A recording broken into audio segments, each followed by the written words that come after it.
नमस्कार प्रिय विद्यार्थियों, आज हम बीए तृतीय वर्ष में सन्निहित कविवर मैथिली शरण गुप्त द्वारा रचित यशोधरा खंड काव्य से दो कविताओं का रसास्वादन करेंगे।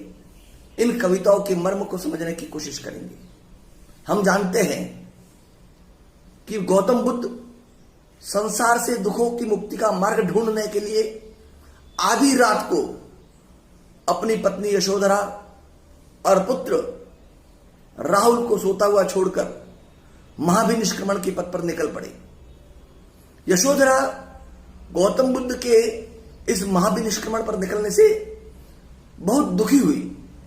उसे दुख इस बात का था कि तथागत ने उसे बताना उचित नहीं समझा, इसीलिए वो व्यथित होकर कह रही है, सखी वे मुझसे कहकर जाते, कह तो क्या मुझको वे अपनी पद बाधा ही पाते।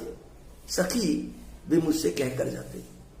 यशोधरा का कहना है कि हे सखी, वे मुझसे कहकर जाते, जाना ही था तो उन्हें वैराग्य के मार्ग पर जाना था तो मुझे बता कर जाते, कहकर जाते, तू ही बता दे।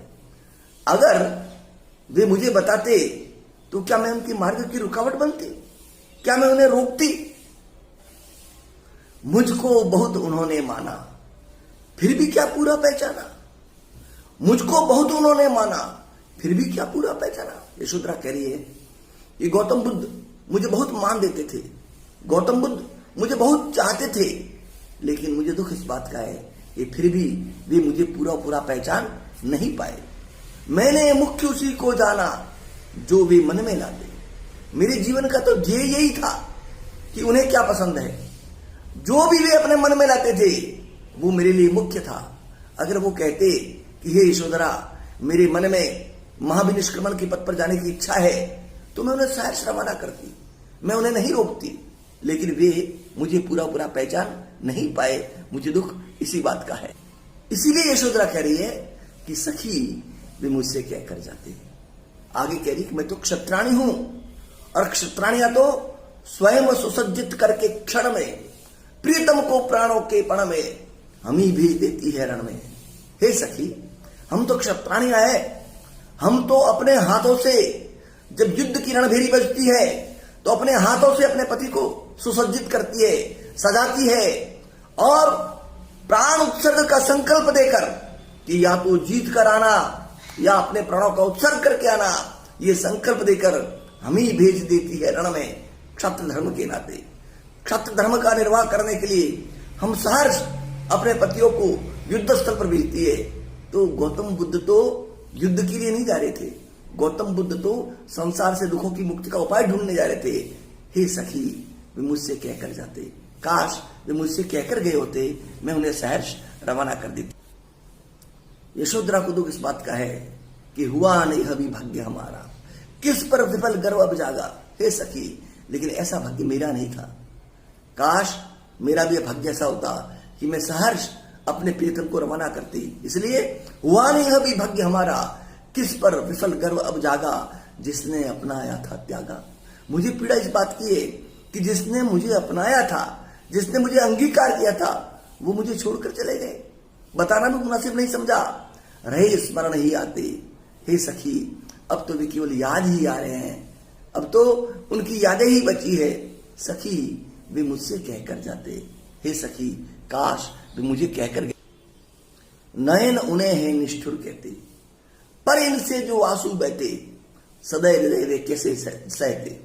अब यशोधरा तर्क करके, हाँ ऐसा लग रहा है कि गौतम बुद्ध मुझे बिना बताए इसलिए चले गए, हालांकि मेरी आंखें उनको निष्ठुर कह रही है, वो बिना बताए चले गए, पर इन आंखों पर तरस खाकर वे गए हैं। पर इनसे जो आंसू बहते, अगर वे बताकर जाते तो यही आंखें उनकी विरह में रोती, सदैव हृदय वे कैसे सहते। वे दयालु थे, वे करुणा के अवतार थे, वे इन आंसू को कैसे सह पाते।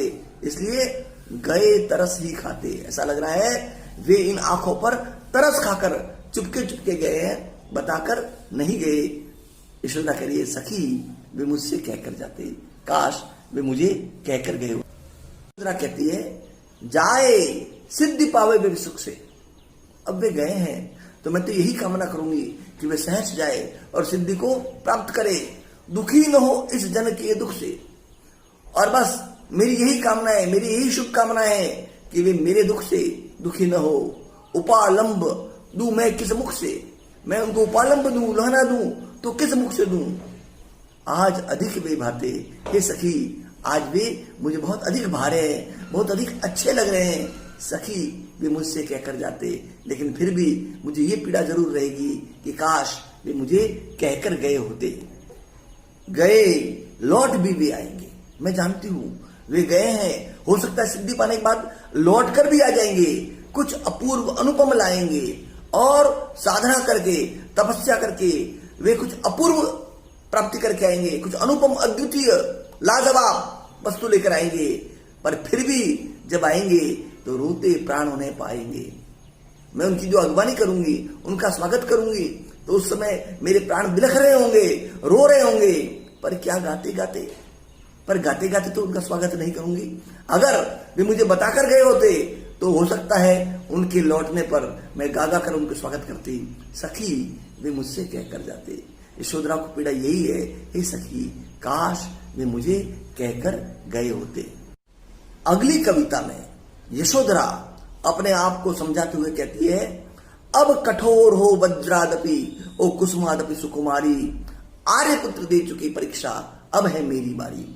वो स्वयं के मन को संबोधित कर रही, वो स्वयं को संबोधित कर रही और कहती है कि अब तू वज्र से भी अधिक कठोर बन जा। यद्यपि तू पुष्प से भी ज्यादा कोमल है, पर अब वज्र से भी अधिक कठोर बन जा। आर्यपुत्र दे चुकी परीक्षा, आर्यपुत्र गौतम बुद्ध ने तो परीक्षा दे दी, अब है मेरी बारी। अब परीक्षा देने की बारी मेरी है। अब दुखों का पहाड़ मुझ पर टूटेगा, अब समस्या से सामना मुझे करना पड़ेगा, अतः मुझे वज्र से भी अधिक कठोर बनना पड़ेगा। आगे वो कहती है, मेरे लिए पिता ने सबसे धीर वीर वर चाहा।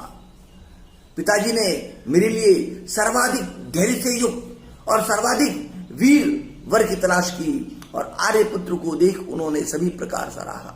जब उन्होंने सिद्धार्थ को देखा तो उनके गुणों से वे अभिभूत हो गए और सभी प्रकार से उनकी सराहना की।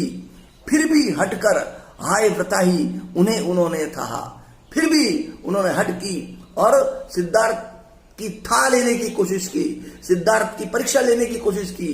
किस योद्धा ने बढ़कर उनका शौर्य सिंधु अवगाहा। उस स्वयंवर में कई योद्धा आए थे, लेकिन एक भी योद्धा उनके पराक्रम का मुकाबला नहीं कर सका, उनके शौर्य रूपी समुद्र का अवगाहन नहीं कर सका। क्यों कर सिद्ध करूं अपने को मैं उन नर की नारी, मैं अपने आप को सिद्ध करूं तो कैसे करूं, मैं उस पुरुष की पत्नी हूं जो इतना पराक्रमी है, जो इतना अद्भुत है। आर्यपुत्र दे चुकी परीक्षा अब है मेरी बारी। स्वयं को संबोधित करते हुए कह रही है कि आर्यपुत्र गौतम बुद्ध ने तो परीक्षा दे दी है, अब मेरी बारी है। यशोधरा कहती है, जाओ नाथ अमृत लाओ तुम, हे स्वामी जाओ सहर्ष जाओ, अमृत लाओ तुम, आप अमृत की प्राप्ति करो, आप अद्भुत और दिव्य फल प्राप्त करो। मुझ में मेरा पानी, लेकिन मुझ में मेरा स्वाभिमान बना रहे, मुझ में मेरी आब, मेरा पानी, मेरा स्वाभिमान बना रहे। चेरी ही में बहुत आप तुम्हारी, मुक्ति तुम्हारी रानी।